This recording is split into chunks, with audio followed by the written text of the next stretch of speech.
This is the Failures Only Podcast. This is the Failures Only Podcast. This is the Failures Only Podcast, where we are embracing the power of failure by redefining it and turning your worst moments into your sources of strength. You have all the tools and resources right now to get to where it is you want to go. Tap into that, tap into your strengths, tap into what you know really well, and figure out how to now translate that to the space you want to be in. Welcome to the Failures Only Podcast. Failure is a part of the human condition. We all are a part of this club that we did not know exists called Failures Only. Today, we are flipping the script on success and redefining failure for you, the audience. Here with our amazing guest today, Jason. Here with the co-host, Jamal. What up? Here we are with our other co-host, Carlos Martinez. Hey. Carlos, why don't you kick this off and let the people know what we're doing today? Let's go. Today, we're going to talk about define the odds of failure through changing your narrative. Right, essentially taking control of your overall narrative of your life and your own personal story to promote growth and personal development. Here we have Jason, right, a Bronx kid, a product of the New York City foster care system, professor, educator, creator, co-founder of Life from the Bronx, co-founder of the Bronx Summit. And overall, just a dope dude. Yeah. Give it up for Jason. Jason, say what's up to the people.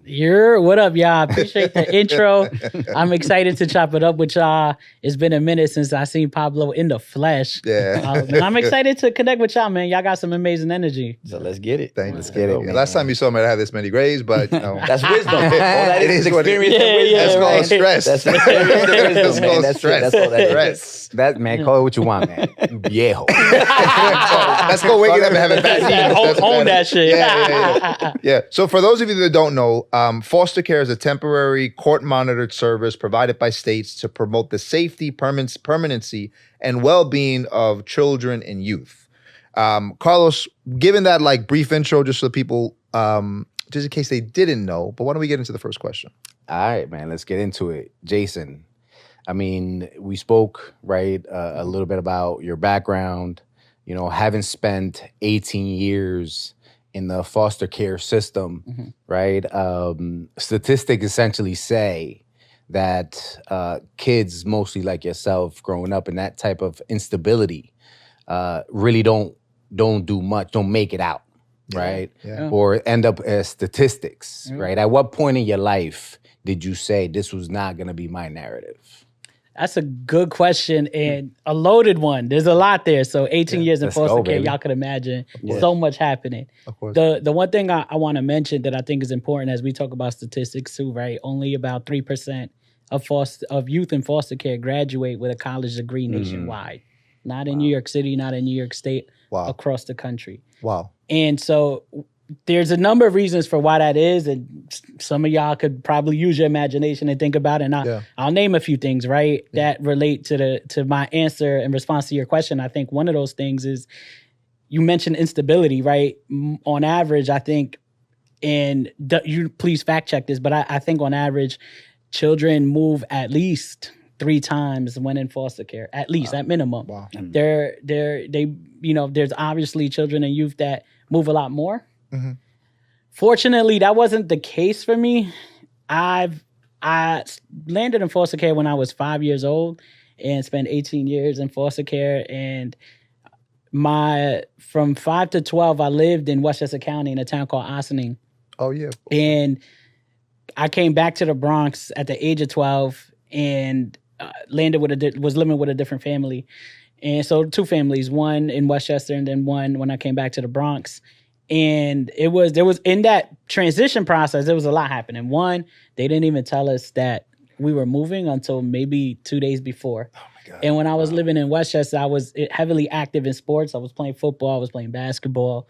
And, it's a small town where a lot of the families knew each other and everybody knows where you live, et cetera, right? So I remember when we were moving that day, the football team had come down to my crib because I missed practice. It wasn't like me to miss practice. Right. And we were practicing at the high school, which was right up the hill from me. And at this time, I'm, again, 12 years old in middle school. And the team comes down, they're like, yo, what happened, Jay? Whatever. I just open the door and I'm crying, right? Because I just got delivered this news. My life is about to just change Right. drastically. And I told them what was going on, and they obviously it took all them by surprise because Right. they were like, "What? Surprised. Like, We don't even know what that Just is. up and move. You was just at practice last week. Now bro. you What gone. Yeah. So, and they didn't know my situation, right? Like growing up, I wasn't telling people that I was in foster Yeah. care. Yeah, of course That's not. It's It's not so that you share. frowned upon, you know. Yeah, and of course. and I didn't meet anyone else that was in that Yeah, situation it's outside unique. my own. It's a different situation. Exactly. So they all thought my family was my family. So I was living with a black family for those 7 years, and everyone thought like, "Yo, that's just my family." I would Yeah, just say, right. "Yo, that's Right. moms It's and a grandma, light- right?" Like, yeah. yeah, It's a light skinned brother. whatever. Yeah, exactly. yeah, yeah. And no one really questioned that. Right. And so when I moved, that's when they started to find out that obviously something was up, right? Yeah. It didn't make sense. Right. And those that were closest to me, their parents knew. Oh. And so that's kind of like the situation of how I came back to the Bronx, and just giving you a little bit of an idea of how some of these transitions happen for youth and children and youth that are in care. And imagine this happening 3, 4, 5, 6 5 more times. times, Right. right? Sometimes 7, 8, you know? Yeah. And having to completely start over every time. When I came back to the Bronx, I was fortunate to end up with a stable family, and I'm really close to them. And still, like, I call them family. And my mom has always been in my life, my biological mom, and they have a good relationship now. And I was fortunate that I had still had a lot going on, a lot of challenges, a lot of the same stuff you deal with in foster care, right? It's like, what am I gonna do when I graduate college? You know, I need to go find a place to live. I need to have money in my pocket. Like, all those things were still very real. Right. And then a teenager just dealing with not only foster care, but all the stuff going on in my neighborhood. Of course. Like, that was a whole nother ball game. So you think about when I think about being a teenager in my haven in the South Bronx where I grew up, there was, all the craziness in the hood, right, happening that your average kid growing up in the hood deals with, plus foster care. Right. And Yeah, so, right. it is a whole different beast. And, through that, I saw what was going on in my neighborhood. And this is my long-winded response to come back to your question. No. I wanna hear it. We letting you fly, baby. Yeah. You want it. And, the thing that made me realize, like, officially that I knew I didn't want to become another statistic. One, I always kind of knew that, right? Like, I already saw people around me that were becoming statistics, unfortunately, right? And choosing different paths, et cetera. And some of them are your close friends. Of course. Like, people you go to school with, you see every Family, day, yeah, family, right? Like, Right. Really. you're surrounded by this, but oftentimes it's normalized in some of our communities, right? For me, Yeah. stuff that was traumatizing was normal, Yeah. Right. right? 100%. Yeah. That we have no control over. Yep. You think that that's life. Yeah, you think that is life until you step outside of it. So that was the case for me. And when I was 16, I got funneled into the criminal justice system. I got into trouble with the law. And that was the moment right there that I was like in academic programs. I was never like a street kid. I would play ball on the block, manhunt, and then go home. Yeah. I wasn't trying to wild out. I wasn't doing nothing crazy. He wasn't slinging. Nothing, right? Everybody knew, like, I was of a school course. kid that was just Right. cool with everybody because I would Of play course. ball on the block. Of course. And then, got into a situation where I got arrested. And I remember talking to my boy. We both got picked up by the cops, and we were in the bookends. And then I got sent to Rikers. But before that, I'm sitting there and I'm talking to him, and we had like one of the most realest convos at the age of 16 about just life and trying to like get out of all of this, right? Yeah. And for me, it was more about the pressures that you experience growing up in the hood, right? Like, you got to be there for your homies, this and that, third, right? And we got caught up in the situation, but from there, I knew I was like, yo, this is it. Like, I need to go to college. Yeah. This is Yeah. that to me at that time. I saw it as the only way out for me, Right. because of my circumstance, Right. and that was like. That was that defining moment. That was that I was like, moment this where you is looked it. at yourself, I'm like, looked at yourself in the mirror and said, "This is not who I am. yo, This is who I wasn't meant to be." Did you know that then? Yeah, I already knew. Like, my vision was to go to college. Again, I was in academic programs and stuff, so right? you So, kinda like, always thought about that. I knew I was going to college, right? However I was going to get that, I was going to get there. But that was the moment that I'm like, yo, I'm literally a statistic. Yeah. Everything I worked hard to do to avoid becoming a statistic like hits you It's in the still face. it Yeah. still happens. So that I was just Yeah. gonna say that. So like imagine like, coming exactly how you started it. You coming from the foster care system. It usually those kids, because of the instability, they're gonna go rebel. Eventually you're getting uprooted at 7, 10, 12. By the second, third time, you're like, yo, F this, right? I'm gonna just do whatever now, right? Yeah. Nobody cares, right? Yeah. Yeah. I'm gonna turn. But you was doing the opposite, right? You're like, I'm not gonna just fall into that. I'm making it normal. I'm trying to. And even with that, being an academic, being the person like not being on the block trying to do the best, you still ended up in that spot. So now you're thinking to yourself, Yeah. damn. So you had like at that moment, you're like, is this what it's meant to be, or am I gonna just still control it? And that's when you said, I'm gonna control it and I'm out. Yo, you know what's interesting? All these years I've been talking about this, I ain't never really think about it in that way until right now. Like you using the words, like controlling your life essentially, right? Yeah. And now that you say that, and I'm sitting here thinking about this and reflecting, I talk so much about identity and changing the narrative. And Yeah, stuff. yeah, of course. And what you just said resonates because a lot of times we feel like we're in control of our lives. Oh, yeah. Right? And there's so many factors beyond us that influence us and really play a role in the decisions we make, that if you don't actually stop and pause to think about it and unpack it, you can continue down that road and absolutely.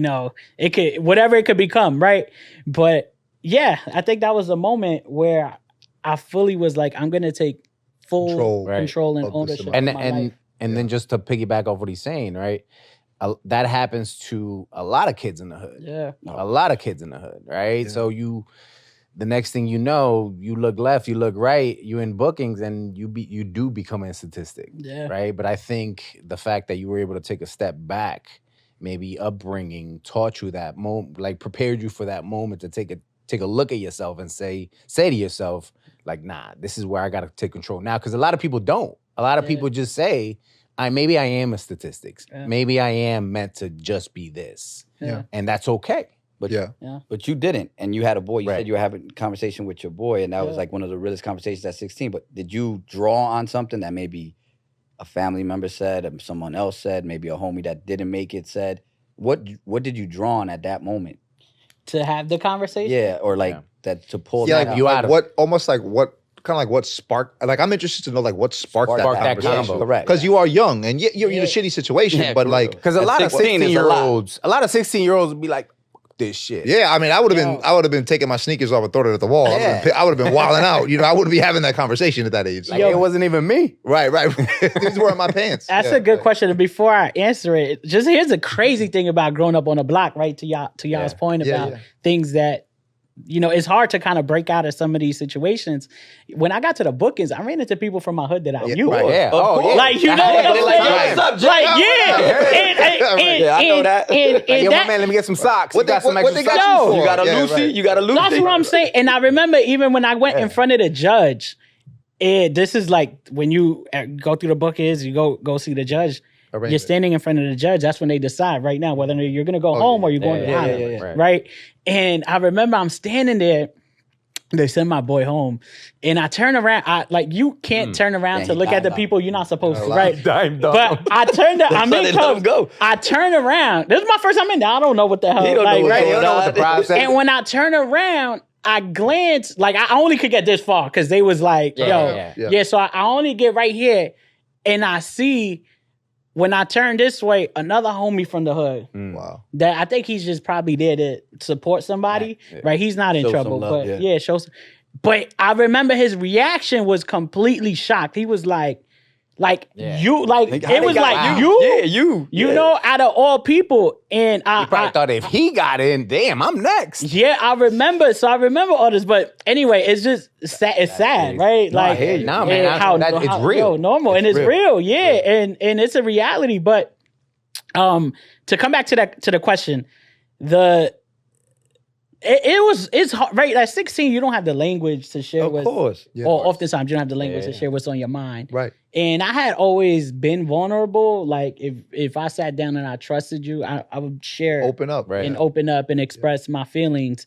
I didn't know how to name things the way I do now, right? And all I knew at that moment is that, like, if I did not express how I was feeling in that time, and like not share. If I didn't share any of that stuff, then in my mind, I would have believed that the expectation is that I'm always going to continue to be there when things happen, and et cetera. And shout out to the homie, because at the same time he opened up and was real and like was like, yo, I don't want you getting involved with nothing I got going on. Something happens to me. And like he was also trying to do the right thing too, but again, growing up under certain circumstances, you just sometimes you're not given. You think you're not given that choice. Exactly. And so we spoke about it, but I just knew that was a pivotal moment in my life, and that I had to share what was on my mind, or like I don't know what would happen, but the pressure, I would feel that pressure, and that's not a good feeling. And so I wanted to talk about that. And fast forward, he's doing really well. Like he's doing his thing. Like we still cool. You know what I'm saying? Like I never held that against him. Yeah. Because I knew enough at 16 that like I made the decisions that I made, right? And even if it's just like you're going down a block, and I know, just generally speaking, now I'm walking with somebody down the block and I know they might have beef in the neighborhood we going to, I'm making the decision, knowing you got beef, to walk with you, right? So I know at any moment, it could pop off. Right? Yeah. So and it was actually a situation where there was like a lot of fighting and stuff going on around us. It ain't really, it was like a riot situation. So that's, they picked up everybody. Everybody got put in the paddy wagon. Yeah, they picked us up, exactly. But he's doing really well doing this thing, which I'm excited for him. And that was one thing I never really try to place blame on anybody. It's like if I get caught up in a bad situation, I do some dumb shit that hurts somebody, right? I whatever comes with that, I've always accepted it. You take accountability. Yeah. I wanted to touch on something really quick though that you hit me with. Language, understanding what emotion you're going through at that moment, right? I just turned 41, but when I hit 30, right, I went through like a serious deep dive reflection on myself, because I was like, I had this growing up in the hood. You don't know how to express your feelings. You got in this box, right? Like you're just kind of controlling your emotions. You can't show them very much. And when I hit about 30, I realized that the only emotions I really knew were extreme happiness, anger, and like, I don't know, hunger. Like that was it. That was like what I was limited at, right? And so then I started going through a process of just like, okay, why do I feel nervous in this situation, walking into the room, doing this podcast? Well, why do I feel nervous about this? But recognizing that feeling and then going past it and getting through it and kind of building through it. And we always talk about that, right? Where it's like when you walk into the room, when you fill out the application, like you're nervous as fuck. But a lot of us don't know how to fill out the application because you let that nervousness eat you up, right? And it's like, and there's a physical like reaction to failure and nervousness. Like you get that weird shit in your stomach. You feel like you're gonna throw up, but breathing through it and getting through it, right? Going through it enough times in your life, you're able to get through it, right? So like, how do you, I guess, looking back on that at this moment now, like, how do you recognize those emotions? Like, how did you get through the point that you're able to express it with language, right? Like the schooling, obviously your education, like all of that, like you're continuously having these talks, right? Like, how did you kind of get through that to be able to help other people express it, to identify it on your own, how to express it, right? Like, it's a lot there. Another loaded question. And you add on top of that, right, our masculinity, toxic masculinity, right? All of that, right? You can't be emotional. You can't be vulnerable. What are you doing? It's something I still deal with. So I mean, it's ingrained in us, right? So no matter how hard you work, right? Unfortunately, sometimes things come up, right? But that's a great question. And I'm a macro social worker, right? And I pursued social work in undergrad and graduate school because I wanted to understand who I was, right? Like I told you, I grew up. So the first 7 years in foster care, I was growing up with a Black family. And then coming back to the Bronx, I was living with a Puerto Rican family, right? And so peep this. Spanish was my first language. My mom taught me, right? We spoke it in the home, all of that, right? And when I first moved with the first family in Westchester, they didn't even allow us to speak Spanish in the house. Like I didn't have no one to speak Spanish with. And in elementary school, there isn't Spanish class. You don't start Yeah. taking that to middle school, high school, right? Of course. And so Spanish got away from me, the language of it, because I wasn't talking it. It started to get away from my sister a little bit, but she happened to take Spanish class in high school, which really helped her to get it all back. Now she's still fluent, right? And I'm no longer fluent in Spanish. Right. So when I came to the Bronx and I was living with a Puerto Rican family, they were speaking Spanish too. They spoke English and Spanish, fluent in both. And that's where I started to kind of reconnect again to some of my like Latino roots. Yeah. And like the food, the culture, the music, right? Like some of that was in us, but we just, it wasn't really in the home, right? Yeah, so you forget about it. Of course. And that's when I really started being back in the Bronx, right? Like salsa, hip hop. So everywhere. I started to like reconnect to all of that in social work. I studied social work because I wanted to understand what I was experiencing both in my identity and culture, but also within my community, right? Going to high school that got metal detectors and cops outside all the time. And, you know, I got suspended a few times because I was acting out. I only knew like how to be happy or angry, right? Like, and you know, so as a teenager, you're going through all of that stuff. So social work, I don't know if y'all have ever sat in a social work class. One sociology class. I had a sociology. So that's different than social work, right? But it gives you an idea of like the study of society and like you know what's happening. Cultures, so there's a lot of overlap. But with social work, literally, I took intro to social work with Professor Rose. Happened to be my favorite professor. She was a white woman who really pushed us to think about who we were, right? In terms of like, not just like ethnicity and race, but like where do you fall within these dynamics of power and privilege? What does marginalization look like? Really like pushing us to learn the terminology around identity, all the isms, etc. Right? So as I'm literally doing assignments where I have to go interview people 3 generations back, right, in my family. I'm doing like assignments that are pushing me to revisit my own trauma. Yeah. Right? So it's healing in some ways, right? When you get to kind of sit down and write about you reflect on what's going on and how it made you feel. Right. That started to help me open up in undergrad, right? And I was still toxic. Like, don't get me wrong, like I was still using the B word to refer to women and all that, right? But it started, and now I actually eliminated that word from my vocabulary to refer, to women. So like, but it really started there in college where I wanted to learn more and more about why people use the word Latino versus Hispanic. Where was Hispanic?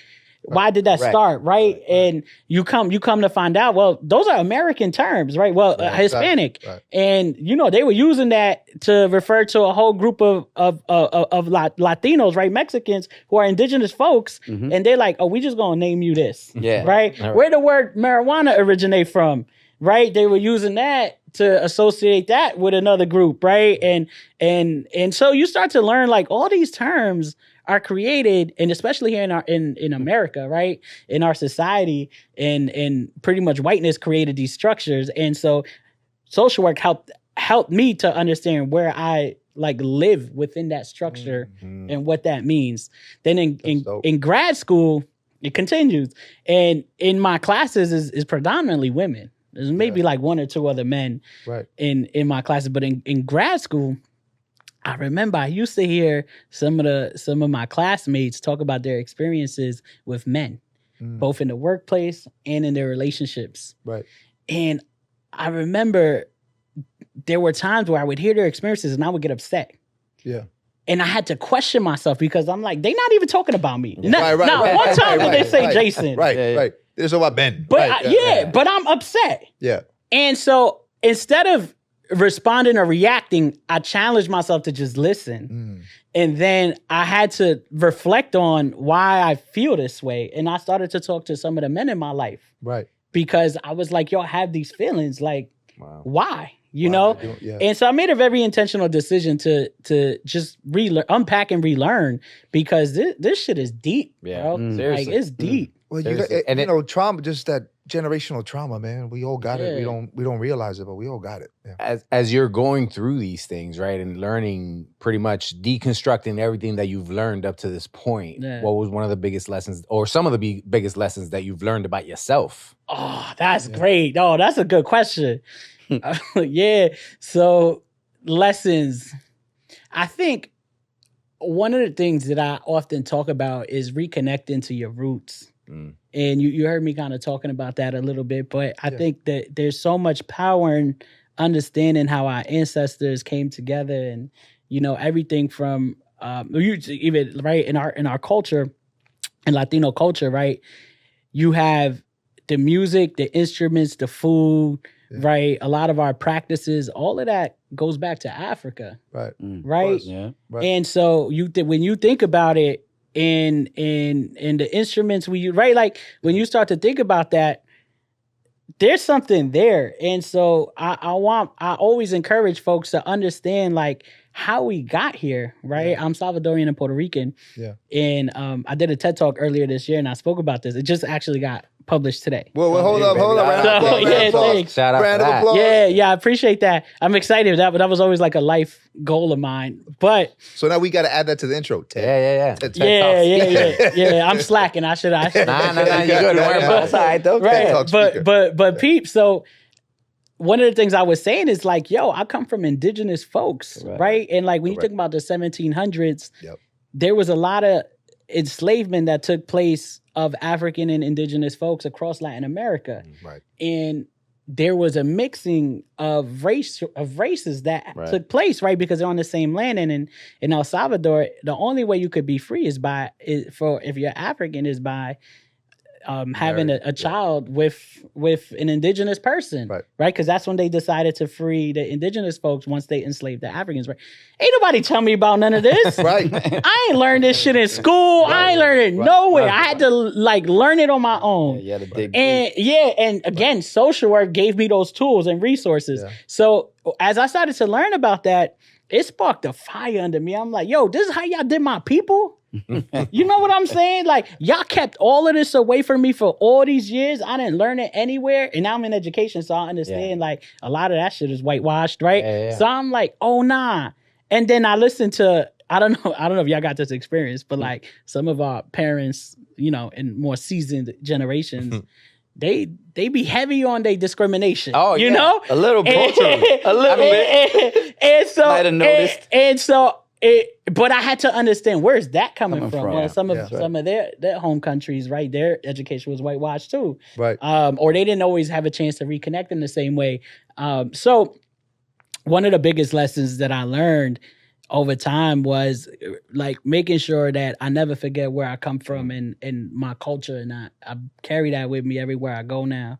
So I'm really intentional about putting the Bronx in my intro and saying I'm a macro social worker and et cetera. So I think that is huge. Never lose sight of that because it's very easy to. Leaning into who Right. you are. Into Yeah. who you are. Especially growing up in the foster care system, right? Yeah. Because, I mean, I would think that someone in the foster care system don't really spend the time to think about Yeah. where they came from or who they are, or right? Yeah, because And you're trying and- to survive. Yeah, and Right. if they did, who's going to give you those answers? Because the people Right. you're with, you know what I mean? They may not know. Yeah. so- Yeah. I had a similar experience when I read War Against All Puerto Ricans, right? By Nelson Rivera, Nelson Dennis, I think his last name.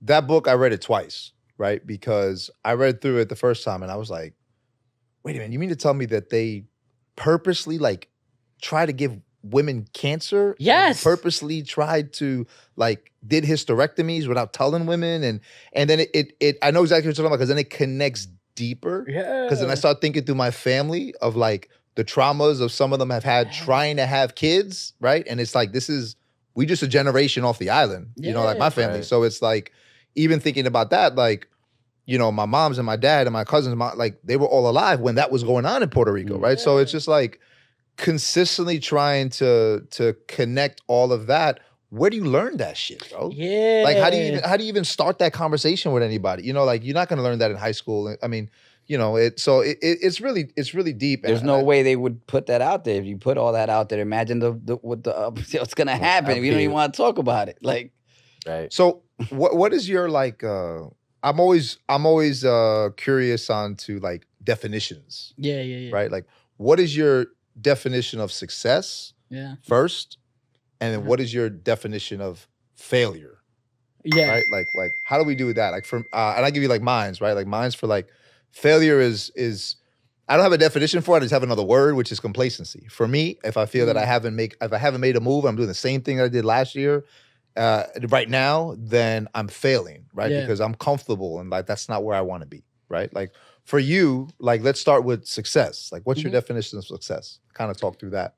Yeah, I think I'm still trying to define that. I think it changes for me over time. Like when I was in college, I used to say to myself, they used to tell us all the time in social work classes, you ain't gonna make no money doing this, right? And so at 22 years old, I used to tell myself, yo, if I make 80,000 by the time I'm 30, I'm good. I'm financial, right? There's the financial success, right? Yeah.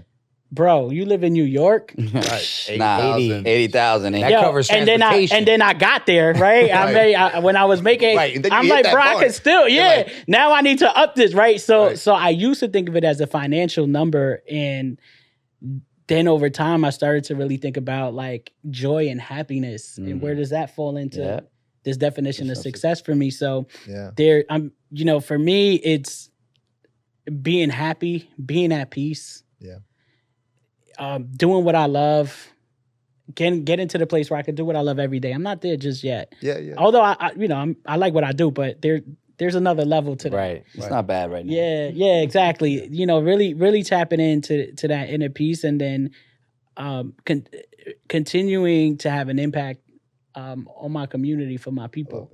I love that. Jamal, I never asked you that question. What is your definition of success? I mean, I'm gonna walk. That's good. I mean, it's good. I'm gonna walk through the same exercise that my man did. Because it's true. That's like, when I was asked that, and I had a conversation with one of my boys at a young age, right? And like around 14, 15, and we were talking about success, and I always wanted to be a doctor and things of that nature, and so I thought, if I became a doctor and financially was stable, then that would be success. And at an early age, and like you said, shout out to your man for opening up back then. Shout out to him for at an early age understanding that. He said, I just want to have a family, right? If I was able to have a family, he came from a broken home as did I, single parent and all that. So he just wanted to have a family, have some kids, and be there for them and be married. Stability. And that was that's it. He didn't care what he did. He didn't care, what it looked like. If he was a doctor, if he was this, he just, he knew he was going to work. Yeah. But his definition. So looking back at that, I mean,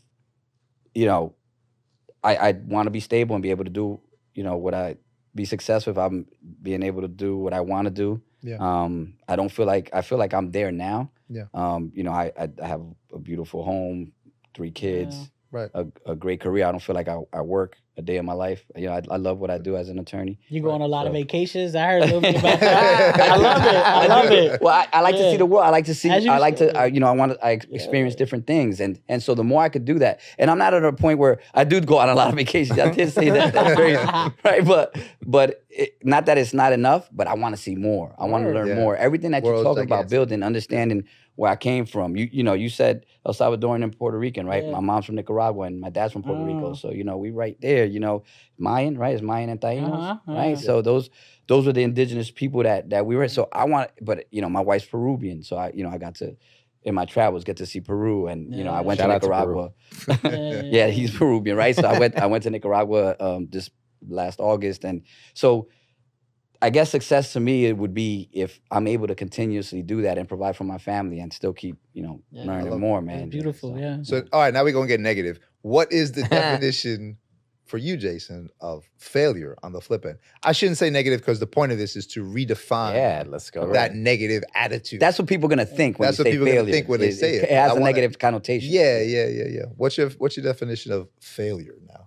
It's funny. I never spend time really thinking about failure. Awesome. Yeah. That's true. That's true. Most people that sit in that seat that Say say the successful same say the thing. same thing. I don't know. And the reason I say that is because a lot of what I've experienced for me are more like learning lessons, an opportunity for me to think about like what happened here, like why didn't this work out? Yeah. and at a deeper level, right? Like, have people told me no, and like, you know, and things didn't work out? Yes, Right. sure. But I don't necessarily count those as failures. I'm like, all right, I'm gonna keep doing what I'm doing. When I think of failure, I think of something that stopped me from Exactly. moving forward. Exactly. Right. That's if I had to define it, that Got it. like a thing or something that Could it be completely yourself? Right. it could be myself, like that completely prevented me from accomplishing my goal. Gotcha. Right. And that doesn't really happen for me Gotcha. now, right? Like I'm very much, I could get no right when we were doing the Bronx Summit, which I hope we get a chance to get into at some point during this conversation, right? Like we talk next. we got no's, right? We got Right. no, we not working with you. No, we can't give you money. No, Right. like whatever. Okay, but I know myself, and I don't know if you remember this conversation. We were trying to. This is the first time we did the summit. And me and my boy Kevin have like since, continued to build a brand. But Pablo was a part of the initial planning and like idea around this with us. And so when we were having issues with the location, right? We were trying to confirm a location, and I remember we didn't have enough money to pay for the location when they came back with the number. Yeah. One, they kind of like screwed things up, but Yeah. anyway. And I said to them both, I'm like, I know we don't got the money for it right now, but if we really want to do this, I'm gonna go get the money. Right. No matter what. Right? Like there's Right. to like, Right. I'm gonna get it. You know what I'm saying? Like Yeah, I'm gonna figure this out. Right. And our goal was not to use any of our own money. Right. Right. Of course. Right. And so that's just how I'm like wired. You mean you think about all the shit we just spoke about that I've been through? Yeah. I'm like, if it ain't stopped me then, Exactly. Correct. Yeah. Exactly. this shit ain't gonna stop me. Right. You know what I'm saying? You Ain't talking nothing. to people? Yeah, whatever. it That's ain't. all I got to do is Yeah. All I gotta do is Just talk say to people. something. Yeah. All right. All right. It ain't nothing I will experience today that will be worse than what I've experienced growing Right. up. Right? Can we get into how did? Because yes, we did the Bronx Summit. For those that don't know, it was 2022. Yeah, Was tell the first people what the one? Bronx Summit is. 2020. For those We're that going are into listening year that three. don't know. I'm going to year 20 3. So 22. 2021. No, because now we're in 2020. Anyway, 22 it opened We're- up. anyway, we whatever. did 22, Yeah. 23, and now we're in 24. about Yeah, to do the 22. third one this year. So Yeah. the Bronx, give them Yeah. a It's the quick Bronx tip. Summit. Yeah, what for it those is, of our listeners that where don't did know. it come from? Yeah. Right, like all of that type of stuff. So the Bronx Summit is an annual event that takes place in the Bronx, and it's a really amazing space for creators of color. We were really intentional about making sure that we were able to give resources and information to the Bronx community. Yeah. And if you don't know, if people who are listening don't know, like the Bronx is, I think, undergoing a renaissance and has been for some time now, a couple years. And there's a lot of artists, there are a lot of dope DJs, there's entrepreneurs, like poets, right? All these different people who are doing such amazing work that are folks of color from the Bronx. Right. But we don't always get a chance to connect and learn about how to take it to the next level. So we saw that, and I'm a creative too, and I was like, yo, we got to do something about this. And so Kevin and myself, we had started Live from the Bronx, which is now like a creative media brand.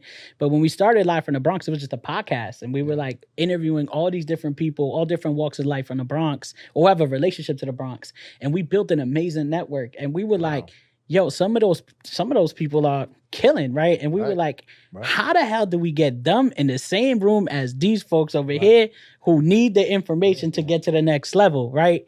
And so that's how the Bronx Summit was born. And we are fortunate that we've been able to raise money to make this happen every year, and we're going into fundraising right now for year 3. But the event consists of panel discussions where each panel highlights a different theme in the creative space. So fashion, media, entertainment, entrepreneurship in general, healthcare, right? And so you get to hear from people who are in all these different spaces. And then we also have keynote speakers and performances and vendors and a business pitch competition. So we actually gave away money to Bronx startups where they literally, whoever wants to enter the competition will pitch their business and they would win money, right? And so Actually, one of the other guests that we had on the season, Hector. Hector. right? yeah, The yeah, first winner. Hector, yeah. And he's killing it. Yeah, Killing the it. thing I like Killing about it. Hector is like he's hungry. It don't Yeah, matter how much Yeah. success, whatever that means for him. Shout out to Don Carvajal. Yo, Yeah, he, yeah. His coffee out. Yeah, You know what I he's mean? genuine dude is hungry. But he won. And so we've been able to grow it since. So like the first summit, we had about 150 people all in. Yeah. Then the second one last year, we had about 350 people. Doubled. And this year, our goal is to have 600. Wow. Double it continuing to again. double. Yeah. And so that's what the summit is. And it's happening this year on September 28th. It's a Saturday, all day in the Bronx, in my Haven, taking place at Dream Charter School. When this comes out, hopefully it's a little before the summit, so we can also share that. And so the conversation, to be honest, like how how we even thought about this was we had a conversation with Pablo, and I don't know how you describe your then partner, Previous business. but Previously failed business. Previously failed partner. Previously, Yeah. sure. Yeah. And so Kevin and I had connected with Pablo and said person, and then we were eating and having drinks, and they had just started their own venture and did their own summit, and was doing some good work in this space. And they were like, and Kevin and I were looking to do something as like our coming out party in the Bronx, like for people to know who we are. And at the same time, Pablo was like, yo, I think it would be really dope if y'all did a summit. Right. In the Bronx. In the Bronx. Yeah.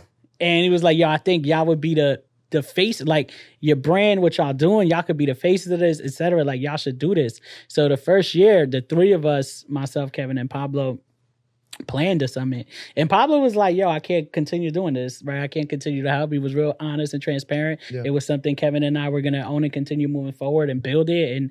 And that to me was like the vision, right? He was like, yo, I could see y'all doing something like this. Yeah. And then we was just like, let's do it. But that's why I stepped back, because it's like, this is you. Yeah. This is you. Everything happens for a reason, man. Right. Because had he not stepped away, we wouldn't be here. We probably wouldn't. We would be right now, coming full circle. Yeah. Full circle. Exactly. And I think, the three of us just coming together to figure out like, what is this going to look like? And, creating the plans and ideas around it. So it was dope, man. And then we've continued to grow and build, and we're in a space now. I think that this is our third year. We've given away the last 2 years, 16,000. Wow. That's amazing. To Bronx startups, That's right? amazing. And right now it's just two dudes from the Bronx who we don't got no corporate backing. We don't have no huge following. We don't have not yet. Not yet, right? But like, we're talking to folks, but like not yet. We've invested more money in Bronx startups in the last 2 years than some of these companies that are live. Can we get a round of applause for that from the audience? And that's definitely something to be proud of. Yeah. Super proud of it. And it's a staple of the summit. And so we're going to bring it back this year too. And there'll be a pitch competition. Last year we opened it up to the community, and whoever wanted to sign up to be a part of it, we went through a whole rating process and seeing like who's ready to actually do this. Yeah. And we worked with our sponsors to bring that to life. So that's the summit, again, happening on Saturday, September 28th. It's going to be amazing. We've seen collaborations come out of that. We've seen like people connect who've never had a chance to build and connect. Networking. The networking is crazy. So get yourself there, September 28th. Yeah. We're running out of time here real quick. Jason, being the person that you are now, doing all these amazing things, right? TED Talk, macro social worker. Macro social worker. What would you tell that 16-year-old self now? Just believe in yourself and keep going. Like you have all the tools and resources right now to get to where it is you want to go. And I firmly believe that growing up in the hood has taught me so much, that in terms of even how to navigate the space I'm in today, right? And so tap into that, tap into your strengths, tap into what you know really well, and figure out how to now translate that to the space you want to be in. That's awesome. That's fire. That's fire. And that's off the dome. We just freestyling here. We're trying to get time for content. I appreciate y'all. That's awesome, man. On that note, we appreciate you, brother. Yeah, and thank you we for the definitely time, will man. see you at the summit. Absolutely. We will Right, be y'all one gotta way pull or up. another. I'll be there. I'll pull up Failures only. for sure. You can include us. Failures only somehow in that mix. We'll figure out what that is. Yeah. But you can include be us there. in that mix For sure. 100%. Yeah. Carlos, why don't you kind of take us out. lead us out That's it. Let's go. into the audience. Appreciate you, into the Jason, seat. man, coming out, sharing the day with us, talking about your story. And, you know, we always like to say that if we can change one person's life by listening to your story, then we've essentially done what we were meant to do. That's right. For Pablo Segarra, Jamal Romero, you're Remy on the ones and twos. I'm Carlos Martinez. With Jason like what we Acosta. say, always here. At the end of the day, fuck it. If it fails, it fails. Peace. It's a wrap. Dopeness. Let's go. Yeah.